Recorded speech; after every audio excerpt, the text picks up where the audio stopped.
C'est un plaisir pour moi de vous retrouver en ce mercredi 28 août sur la télévision Tamashek. Mesdames et messieurs, bonsoir et bienvenue dans ce journal alerte sur la valeur du singe, le virus. Tout comme les germes n'ont pas de frontières selon l'OMS. Électrification rurale, Laser signe un accord de partenariat avec AEE pour EPC après avoir renégocié les clauses du contrat. C'était tout pour les sommaires. Bonsoir et bienvenue.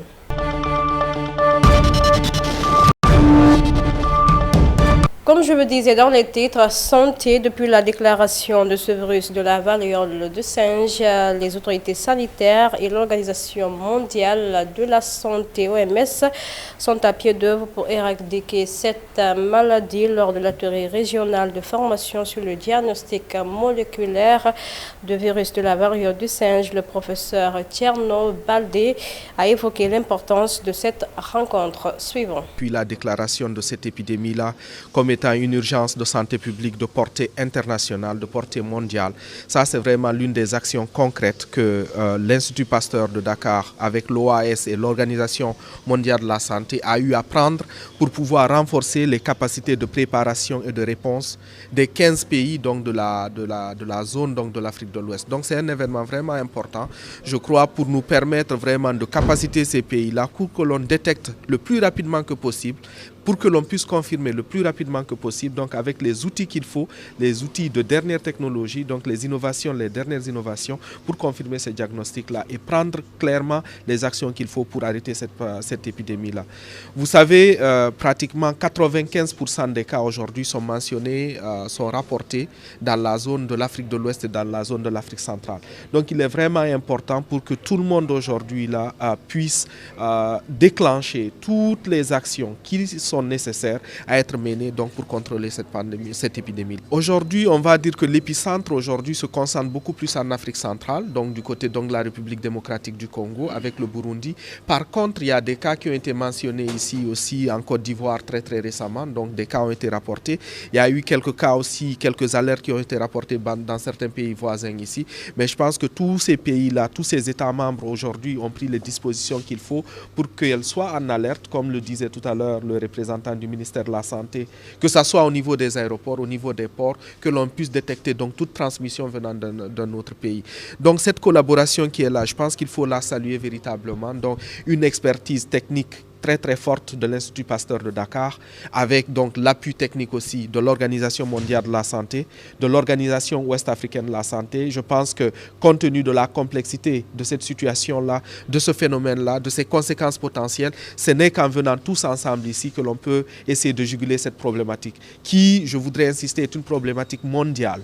Il ne s'agit pas essentiellement d'une problématique africaine. Il faut que tout le monde se mette en place pour que l'on mette nos intelligences ensemble, les informations ensemble, pour que quand quelque chose arrive ici, qu'on puisse protéger le monde entier parce que les virus n'ont pas de frontières.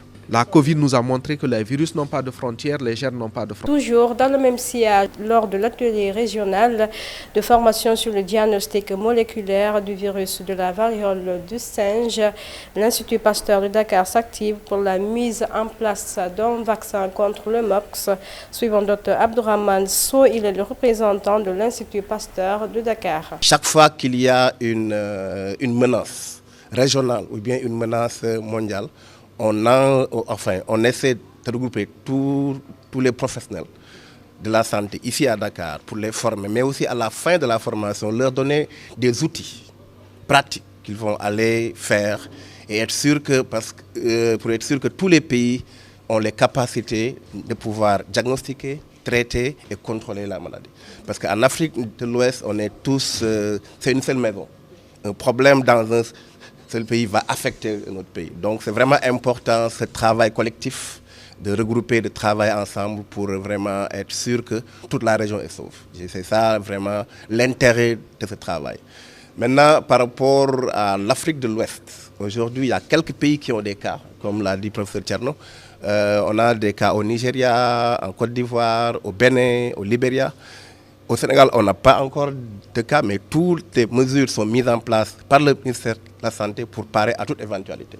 Et les cas suspects sont testés régulièrement pour être sûr qu'à ce stade-là, on n'a vraiment aucun problème dans ce sens. En termes de diagnostic, il y a la PCR, mais aussi il y a les tests diagnostiques rapides sur lesquels l'Institut Pasteur travaille aujourd'hui pour mettre à la disposition des professionnels dans les milieux les plus reculés des tests rapides qu'ils pourront utiliser pour pouvoir diagnostiquer précocement ces cas. Et enfin, la question de la vaccination, qui est une question quand même très intéressante. Cette question est encore à l'étude, parce qu'on sait qu'il y a plusieurs clades, plusieurs variants en tout cas qui circulent. Il y a le clade 2, il y a le clade 1A, 1B. Donc il y a des études en cours, très avancées, et on pense que d'ici quelques temps, si en tout cas l'épidémie se propage davantage, on pourra, avec les partenaires, l'OMS surtout, mettre à la disposition des pays les plus à risque. Parce que aussi, ce qu'il faut dire, les vaccins sont ciblés dans les zones où vraiment que le risque est plus élevé, leur mettre à la disposition des vaccins pour pouvoir en tout cas renforcer et protéger la population, mais aussi contrôler la propagation. Suite à la renégociation du contrat qui lie l'Agence sénégalaise d'électrification rurale et la société espagnole ont signé à nouveau un accord de partenariat. La signature officielle s'est tenue ce mardi à Dakar, à la direction générale de l'ASER à Dakar, en présence du directeur général de l'ASER, Jean-Michel Sen. Selon lui, la renégociation de ce contrat rentre dans la perspective de la rationalisation des dépenses publiques. Plusieurs correspondances. Nous les avons conviés à la table de négociation du 20 août au 23 août 2024.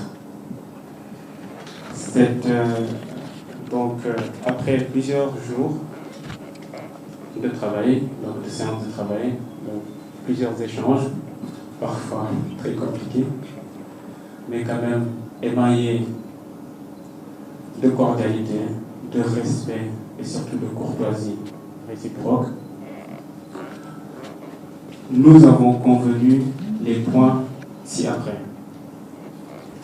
Donc une revue et correction de tout ou de certains items du bordereau de prix pour augmenter le nombre de villages. Quand j'arrivais, c'était à 1500. Maintenant, nous sommes à 1740 villages à électrifier avec ce projet. Après, cette revue et correction du bordereau des prix permet également de financer le transfert de compétences. Donc, l'approche que nous avons prise cette fois-ci, c'est de former des jeunes élèves, étudiants en alternance. L'idée, c'est quoi?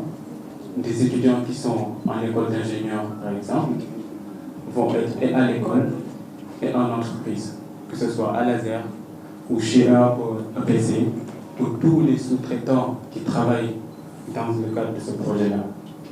Donc ils vont sortir avec leur diplôme, mais aussi avec une expérience professionnelle.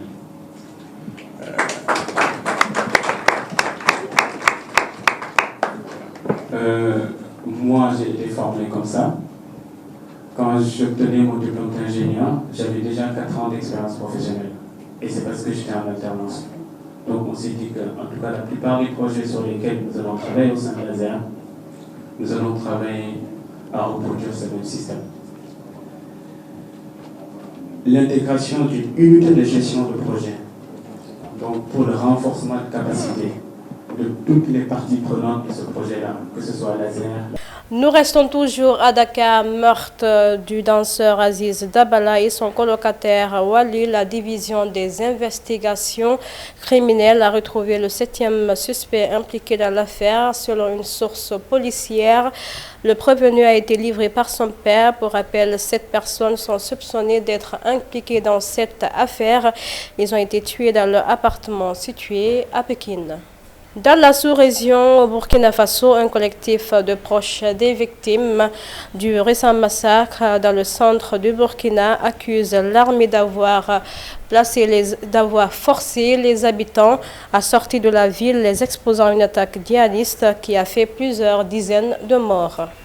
Nous partons en Guinée pour finir à l'approche du 3e anniversaire du coup d'État perpétré par le CNRD le 5 septembre 2021 contre Alpha Condé. Des artistes font des musiques pour chanter les louanges. Il s'agit entre autres de Singleton, Takana Zion, Fodé, Barreau ou des premiers.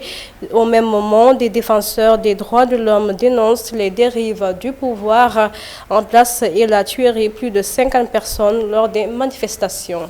Ainsi s'achève cette édition d'information. Merci de l'avoir suivi sur la TMTV, la télévision Tamashek, la culture au cœur de l'Afrique. Prenez soin de vous et bonne suite de programme à notre compagnie.